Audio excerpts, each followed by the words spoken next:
If we can change the perspective of the African American male in our society, we can not only change society, we change households, we change prison systems, we change education systems, and that changes community, that changes family, that changes financial institutions, and that changes that negative image that we all have. I'm a journalist and I work for the Fort Worth Star-Telegram as associate editor and a columnist. In addition to working with the news on a daily basis, I also write my own opinions in the newspaper. And of course I have a background in radio and television as well, having worked a long time at Channel 13, the public broadcasting station here in PBS in Washington. So why are you here today? I'm here to be a moderator. I get a chance to ask some of the questions.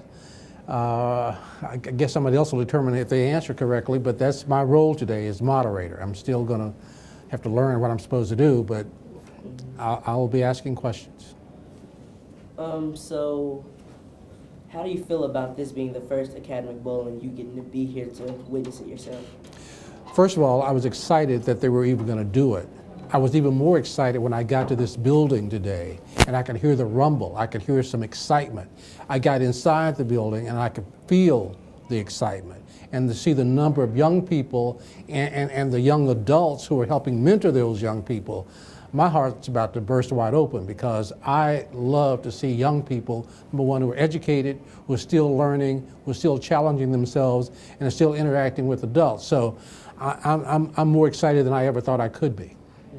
So these young men, you young men, that we invest in you because a lot of times older people always talk down. They're always saying what you don't do, what you're not doing. And I think this is our opportunity to say what you are doing and that we're proud of you and we're here for you. You know, whether we're singing Pants on the Ground or we're singing, you know, motivation.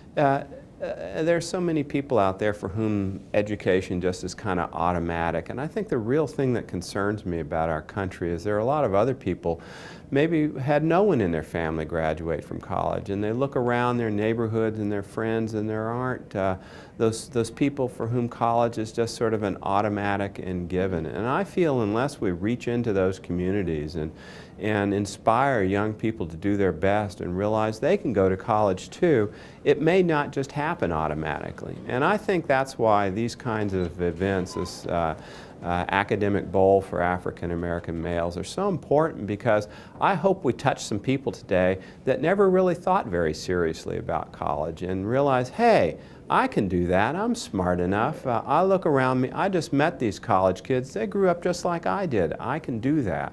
And I think we should be about the task of empowering, equipping, and enabling young African American men to, one, pursue education to the highest level, and two, to bring around them individuals who will serve as mentors and guides for them.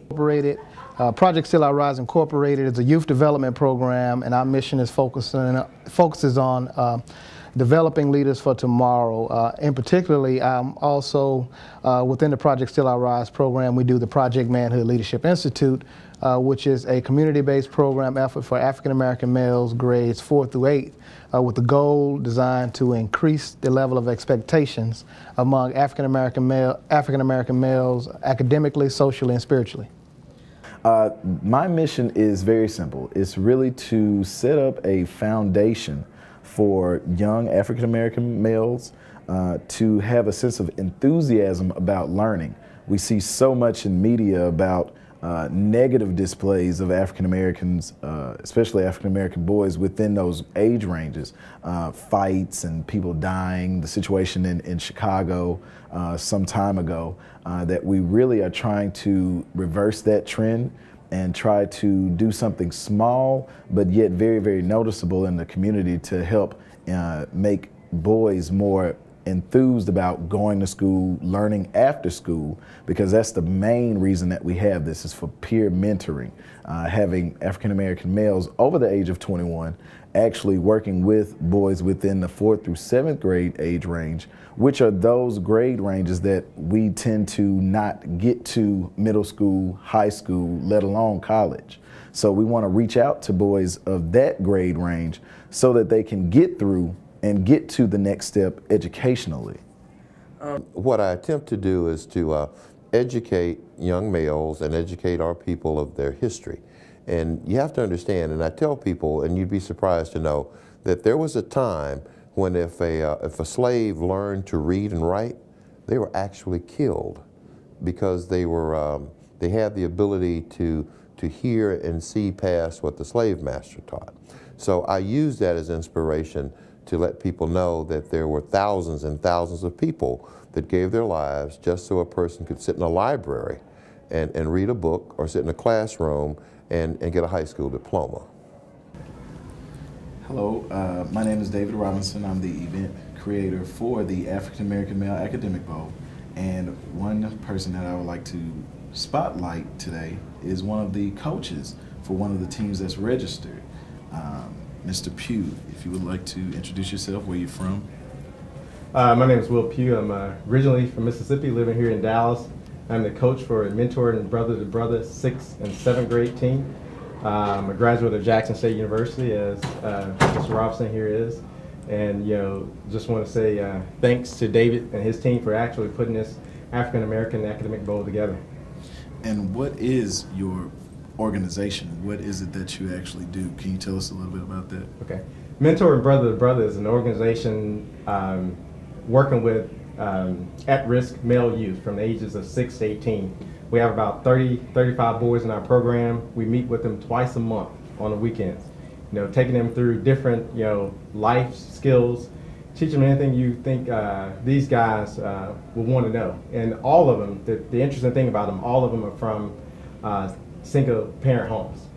The only person at home is their mother.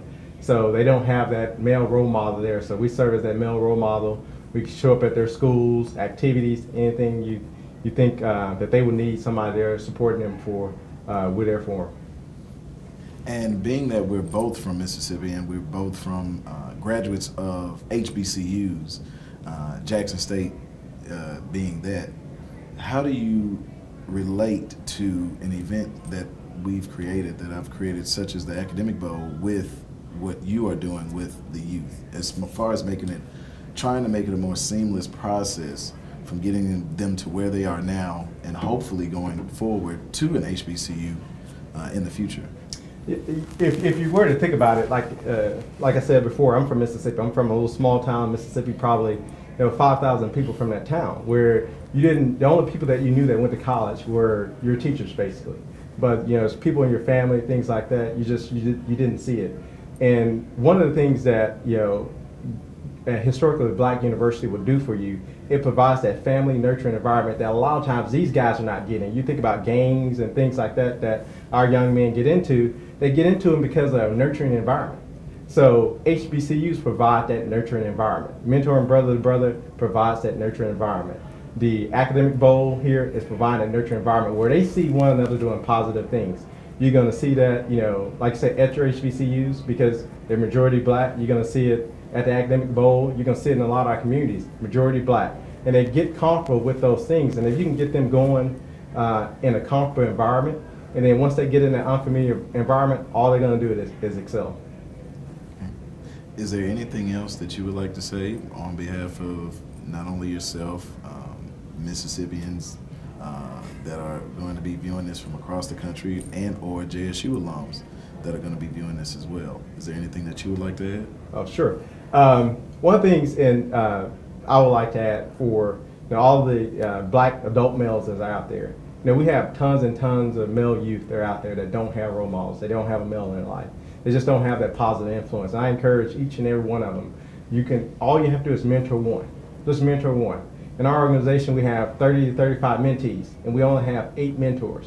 So there's a need for more mentors for these boys, because it has a positive impact. We've seen grades go up. We've seen them get involved in activities, just not athletic activities, but academic activities.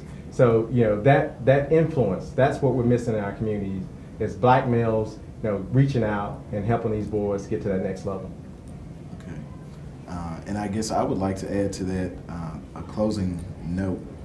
As President Obama mentioned, and this is coming from him, anti-poverty is a world-class education.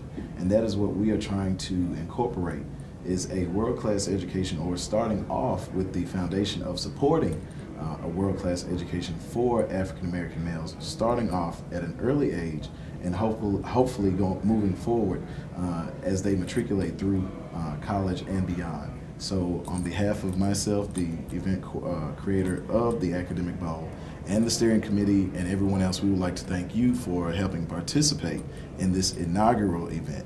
So thank you. Thank you, sir. JSU alum.